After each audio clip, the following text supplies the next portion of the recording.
Venom, directed by Ruben Fleischer, is the newest Sony Marvel-associated superhero film that follows reporter Eddie Brock. Eddie begins reporting on a businessman named Carlton Drake, who's conducting some unethical experiments that often result in the death of his subjects. Eventually, Eddie goes in to check it out, and he becomes inhabited by an alien creature known as Venom. As Venom and Eddie begin to get used to each other, they attempt to take down Carlton Drake and put a stop to his evil schemes. Alright, so I was actually really looking forward to Venom. I think when the trailers started dropping, there was sort of a split between how people felt about it. I actually thought they looked solid. I expected somewhere between a 70 to 75% on Rotten Tomatoes. Not an amazing film, but a satisfying Venom film.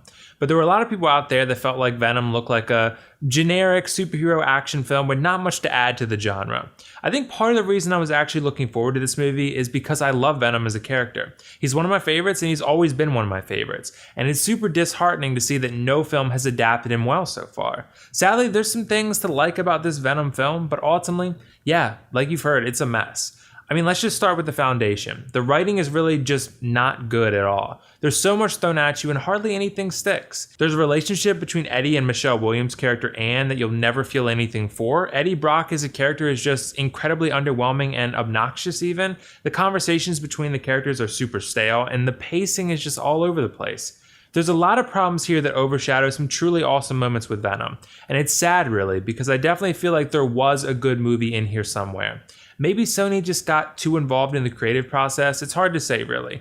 But the final product reeks of poor writing and excess studio influence, which is not a good combination. It feels like this movie was made back in the 2000s or something. It almost feels like Sony was trying to replicate the successes of Sam Raimi's Spider-Man trilogy by taking that formula and applying it to the origin story of another character in Venom. The problem here is that we're in 2018, and the genre has changed and evolved over time, and so have the expectations for those films in that genre. It's probably not going to go super well if you apply an older formula to a brand new film like this. I'm not saying it couldn't work, but it's not well executed here, so it was pretty much doomed from the get-go.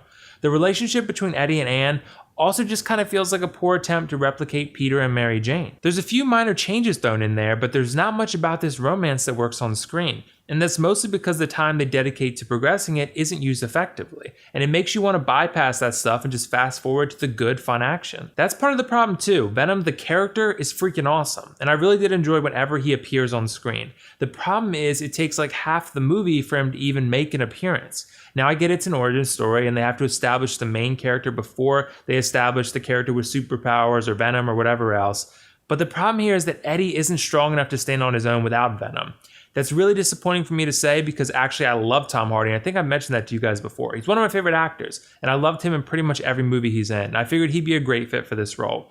Sadly, it just doesn't work very well. I'm going to mostly put the blame on the script and direction here because Eddie Brock just doesn't seem like a particularly interesting or well-written character. But it also doesn't help that Tom Hardy feels like he's on autopilot in this one. This is unlike him because he ends up playing a character that has very little charisma, humor, or anything interesting about him at all. I'm just not sure where the train went off the tracks here because this character is just bad. And without Venom, he cannot carry this movie by himself. Problem is, he's asked to do it for the majority of the film. Let's also take a moment to discuss the villain, Carlton Drake. I also really like Riz Ahmed as an actor. I liked him in Rogue One a lot, and I loved him in The Night Of, which is a great show if you haven't watched it already. Here, I just didn't find him a good fit for this role. It could ultimately boil down to the poor writing again, but he's just not all that interesting of a character either.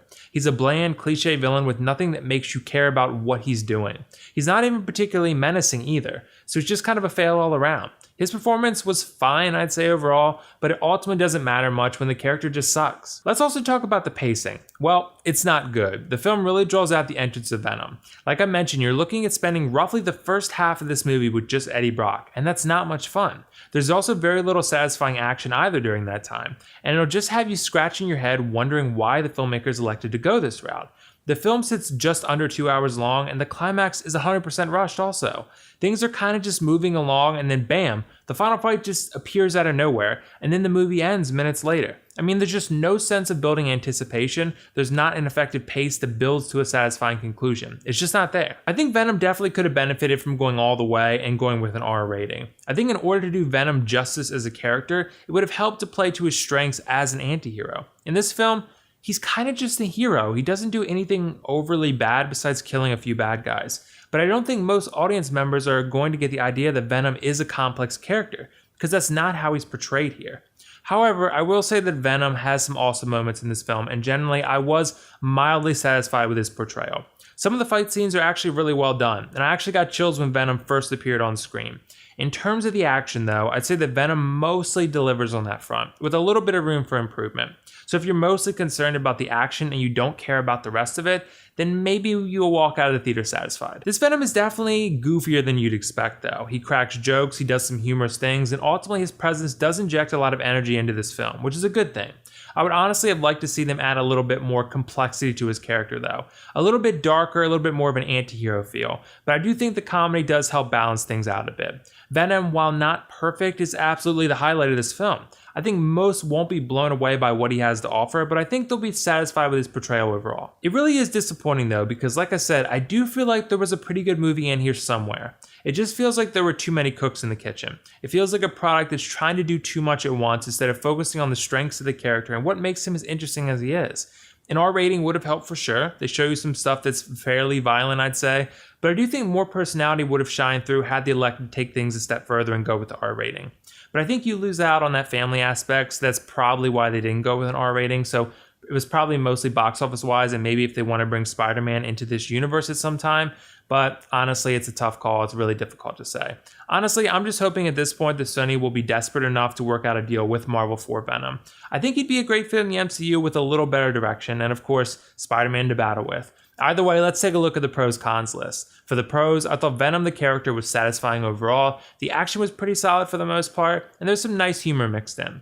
For the cons, the writing is pretty bad, the pacing is a mess, the characters are bad, and the acting isn't great either. Overall, I'm going to give Venom a 5 out of 10, and recommend you pass on this one in theaters. I'd just wait for it down the line if you want to see it. You can rent it for much cheaper. So did you guys see Venom? What did you think of it? And if not, let me know why not. And also let me know whether you'd like to see Venom in the MCU. It doesn't have to be Tom Hardy's Venom, just any Venom, and whether you think that character would be a nice addition to the MCU or not. Personally, I think you would. But either way, this is WillFoxification signing off. See you in the next video.